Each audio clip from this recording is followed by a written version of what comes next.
Good morning তোমাদের friend Rumiya চলে এসেছি একটা নতুন ব্লগ নিয়ে। আর সবাইকে মাদার্স ডে অনেক অনেক শুভেচ্ছা। সমস্ত মা যেন ভালো থাকে। তো আজকে যেহেতু মাদার্স ডে যাই ভালো কিছু কিছু স্পেশাল করে যায়, তো এই জন্য সকালবেলা উঠে ব্রেকফাস্টে ডিম পাউরুটি টোস্ট করছি। আর আজকে যেহেতু মা একটু খাসি মাংস খেতে ভালোবাসে, তো সেটাও রান্না করবো। তো সবটাই তোমাদের সঙ্গে আজকে শেয়ার করবো। তো চলো এখন ডিম পাউরুটিটা করে নিই, তারপরে যাবো বাজারে। তো ব্লগটা তোমরা কন্টিনিউ দেখতে থাকো। আই হোপ তোমাদের আজকে ব্লগটা দেখতে খুব খুব ভালো লাগবে। তো চলো বেশি বক না করে আজকে ব্লগটাকে স্টার্ট করি। তো এখানে আমার তেলটা গরম হয়ে গেছে, এবার এখানে আমার ডিমটাও গুলে রাখা হয়ে গেছে। এবার ডিমগুলোকে এই পাউরুটিতে ডিমটা কোটিং করে নিলাম, নিয়ে দিয়ে দিলাম। তো চলো আমি করে নিই, তারপর আবার আসছি। বাজার করে চলে এলাম, সমস্ত কুচিও নিয়েছি, মা সব কেটে রেখে দিয়েছিল। আর আমি মশলাটা করে নিলাম, এই তেল গরম করতে দিয়েছি। আর এদিকে সব কেটে নিয়েছি, উচ্ছে আলু ভাজা হবে, ডাল শুকনো, আর এই তো মাংসের আর মাছের পেঁয়াজ, আর এখানে মশলা করা রয়েছে। তো চলো আমি ঝটপট রান্নাগুলো করে নিই, তারপর আবার আসছি।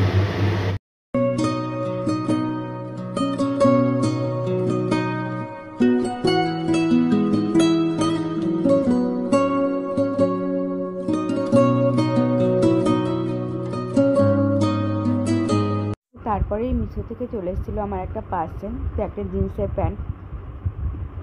তো প্যান্টটা খুব সুন্দরই এসেছিলো, আর কাপড়টাও মেটেরিয়ালটাও ছিল খুব সফট। তো আমার প্যান্টটা খুবই পছন্দ হয়েছে। তো চলো, দেখো রান্নাবান্না সব কমপ্লিট হয়ে গেল।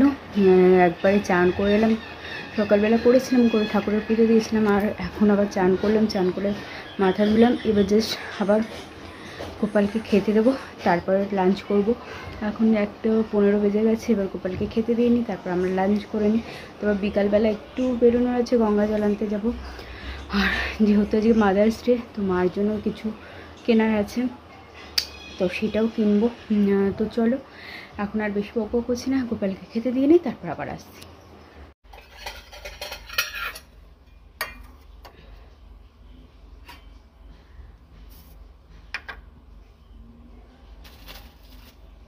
দেখো আমার গপুকে খেতে দেওয়া হয়ে গেছে।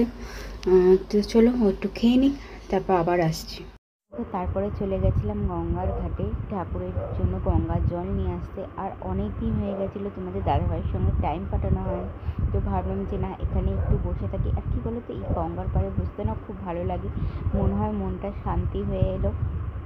আর এই যে দেখো তখন জোয়ার চলছিল, তো জোয়ারের জল যেহেতু নিতে হয়, সেই জন্যই আমরা তোমার দাদাভাই চলে গেছিলাম।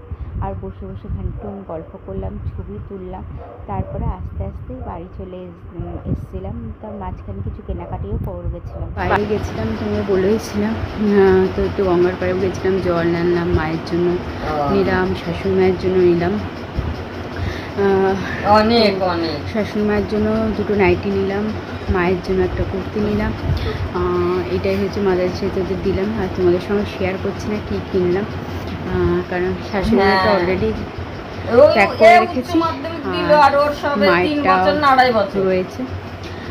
তো এটাই দিলাম। এবার রাত্রিবেলা খাওয়ার জন্য রুটি কিনে এনেছি, সকালবেলা মাংস করেছিলাম সেটাই রয়েছে, বেশি কিছু রান্না করবো না। এবার জাস্ট ফ্রেশ আপ হবো, চুলটা বাঁধবো, বেঁধে একটু জিলাপি খাবো। তো এইটাই হচ্ছে আমার সন্ধ্যেবেলার রুটিন। আর তাছাড়াও তোমাদের একটা জিনিস দেখাচ্ছি ইন্টারেস্টিং। তো এখানে দেখো গোপালের জামা কিনেছি, আর গোপালের জন্য দেখো এরকম কানের আর এরকম একটা হার কিনেছি। যেহেতু দুই মায়ের জন্য কিনলাম, আর আমার গোপালের জন্য কিনবো না, এটা তো হতে পারে না, তো ওর জন্যও নিয়ে নিলাম। তো চলো আর এখন বেশি বকবক করছি না, একটু ফ্রেশ আপ করে নিই, চুলটুল সব বেঁধে নিই, ডিনার করে নিই, তারপর একবারে ভিডিওটা এন্ড করতে আসছি। হ্যালো বন্ধু, দেখো আমার ডিনার কমপ্লিট হয়ে গেছে, এখন বাজে 10:30। তো চলো আজকের ব্লগটা আমি এখানেই শেষ করছি। যদি কিছু ভালো লেগে থাকে প্লিজ লাইক করে দেবে, পাশে থাকা বেল আইকনটাকে প্রেস করে দেবে, যাতে যখনই আমি ভিডিও দিই সবার আগে তোমাদের কাছে নোটিফিকেশান যায়। দেখা হবে অন্য কোনো ব্লগে, তখন যেন ভালো থেকো, সুস্থ থেকো, খুব পজিটিভ থেকো, আর এইভাবে আমাকে সাপোর্ট করো। টাটা।